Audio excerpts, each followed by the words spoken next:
Bien, bonjour à toutes et à tous. Merci donc à nos encadrants pour cette belle présentation et notamment à Franck pour les messages d'encouragement pour les doctorants. Ça fait chaud au cœur et je tenais donc à le remercier particulièrement pour ça. Donc je suis Maroté Avitrac, je réalise une thèse de doctorat sur l'étude des cannes à sucre et particulièrement la recherche d'une variété, d'un cultivar qu'on pourrait nommer Tahitiensis et propre à la Polynésie française. Donc ce sont aromatiques des rhums. C'est ce qui fait qu'au niveau de notre démarche IGP, ou de la démarche IGP, on aurait une véritable valeur ajoutée face aux 40 millions de bouteilles vendues par les Antillais. Donc l'enjeu, il est finalement aujourd'hui, non plus de faire des cannes à sucre. Donc les cannes à sucre, finalement, elles ont été créées pour l'industrie sucrière. Et alors ça, c'est une supposition, mais au détriment de l'arôme. Alors qu'aujourd'hui, les variétés qu'on pourrait produire, en tout cas pour les cannes nobles, on aurait, selon moi, plutôt des cannes à rhum. Alors, finalement, quels sont les enjeux qui sont liés aux cannes nobles de Polynésie française? Donc on a des enjeux locaux. Les enjeux locaux, c'est lesquels?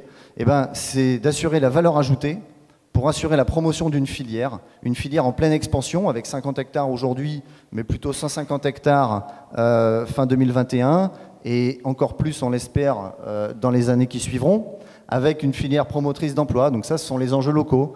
La valeur ajoutée apportée par les cannes nobles pourrait réellement contribuer au développement d'une filière.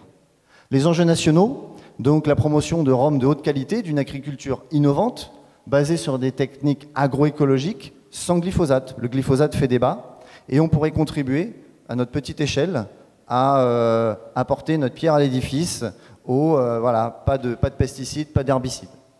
Et enfin des enjeux internationaux, donc qui seraient non plus de continuer dans les centres de création variétale à créer des variétés uniquement pour le sucre, c'est-à-dire plus de biomasse, plus de sucre, mais également de créer des variétés pour l'arôme, en reprenant nos cannes nobles de Polynésie pour ajouter une note aromatique dans la production de nouvelles cannes pour l'industrie du rhum. Merci de votre attention.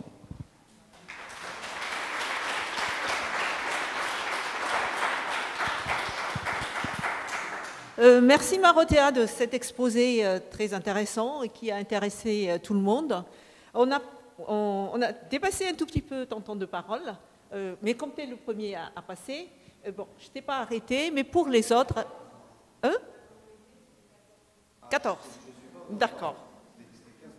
C'était 15 minutes. Donc c'était juste. On a quand même alors le temps de quelques questions. Et avant de donner aux autres la parole pour ceux qui veulent donner des questions, j'ai une question que je voulais te poser particulièrement. Donc on parle de rhum, on parle de canne à sucre pour les sucres et de canne à rhum pour les rhums. La dégustation ou l'évaluation sensorielle que vous avez fait portait sur le jus de canne. Est-ce que vous avez fait, premier point, est-ce que vous avez fait une évaluation sensorielle des rhums correspondant à ces jus de canne? Ensuite, quels seraient les critères au niveau chimique, parce que tu es aussi dans ce domaine, qui serait porteur donc, de la qualité du sucre d'un côté, du jus de sucre, et du rhum de l'autre. Donc, quelles seraient donc voilà mes deux questions. Bien, merci beaucoup Phila pour ces questions très pertinentes. Effectivement, on a commencé par une analyse sensorielle sur les rhums, mais là c'est au niveau entreprise.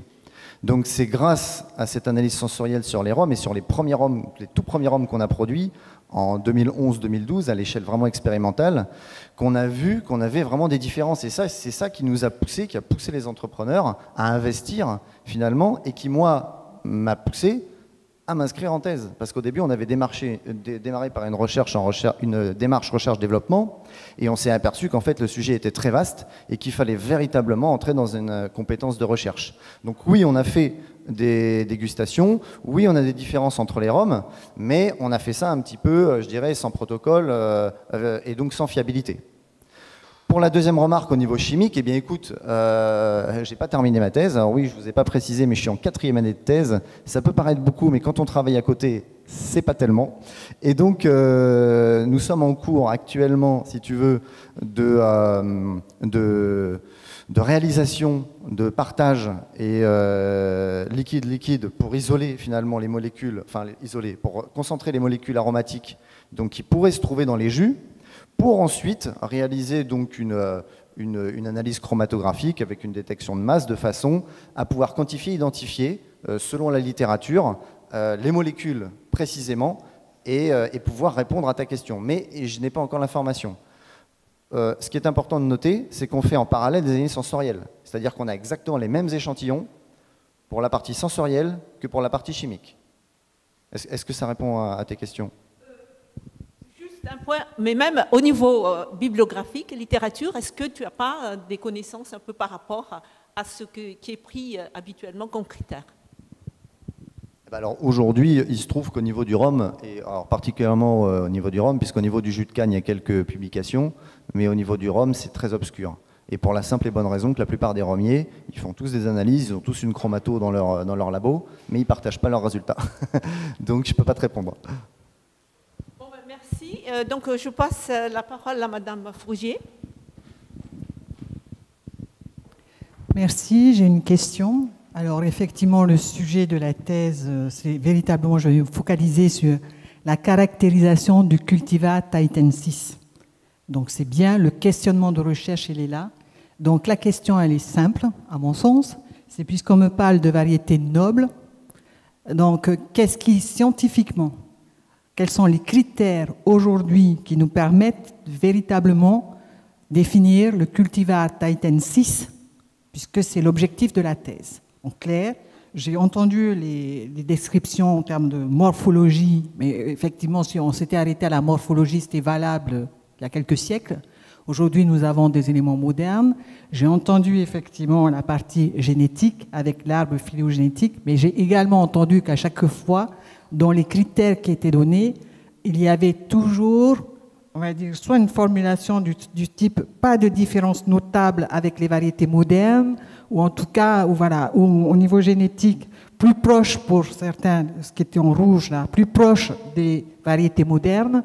Donc moi, la question, elle est simple, c'est en termes de questionnement scientifique, quelles sont les caractéristiques scientifiques aujourd'hui qui vont permettre de conclure, et surtout quel est l'état d'avancement au niveau des recherches sur cette qualification de variété noble et de cultivar tahitensis. Merci.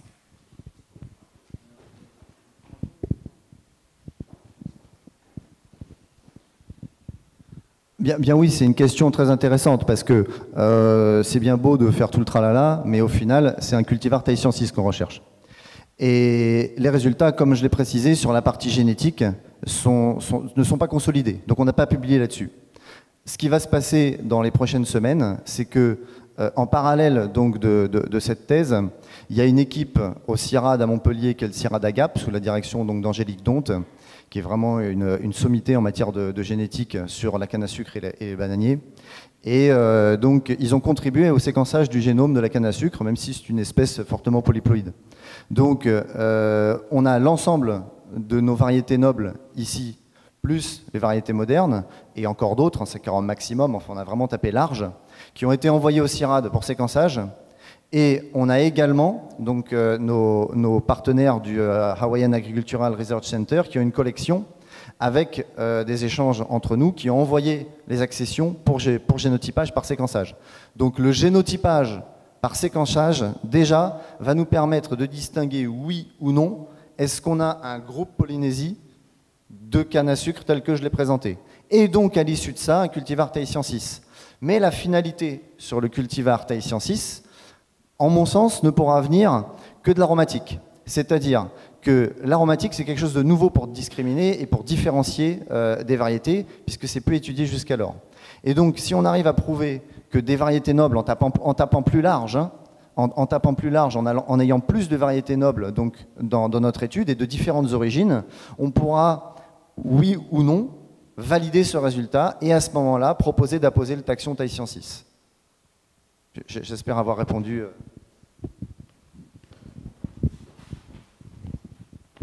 je vais essayer d'être brève aussi. Alors, en gros, effectivement, ce que je voulais en fait intervenir, nous sommes dans des doctorales. En gros, véritablement, toi, en tant que futur chercheur, excusez-moi, je tutoie, hein, mais en tout cas, quelle est ta contribution à la connaissance? C'est ça l'objectif. Donc, effectivement, concrètement, puisqu'on me parle, c'est le risque en fait de ce genre finalement de thèse ou de sujet. C'est-à-dire qu'à un moment, bien sûr qu'il ne faut pas ignorer la partie valorisation, mais sur par exemple ta présentation, on a eu pratiquement tous les aspects, sont-elles cultivables, quels sont les enjeux, où je comprends l'intérêt pour la Polynésie française. Mais l'exercice, en l'occurrence, on est bien sur un doctorat, et donc, en clair, c'est le candidat qui est devant moi, le futur docteur, quelle est sa contribution à la connaissance. Donc c'est pour ça que j'ai ciblé en disant, finalement, quelle est la définition scientifique de variété noble. Et donc, en gros, au niveau contribution scientifique, c'est les éléments qui sont apportés. Tu y as répondu en partie. Voilà. Mais en tout cas, je pense qu'il va falloir faire très attention à ne pas trop partir sur le volet valorisation et finalement toute la partie justement, en gros, enfin, Rome et développement derrière, qui a un intérêt bien sûr économique. Voilà. Merci. Merci beaucoup Théa et Marotea pour cette présentation. Je pense qu'on doit passer maintenant à la présentation suivante.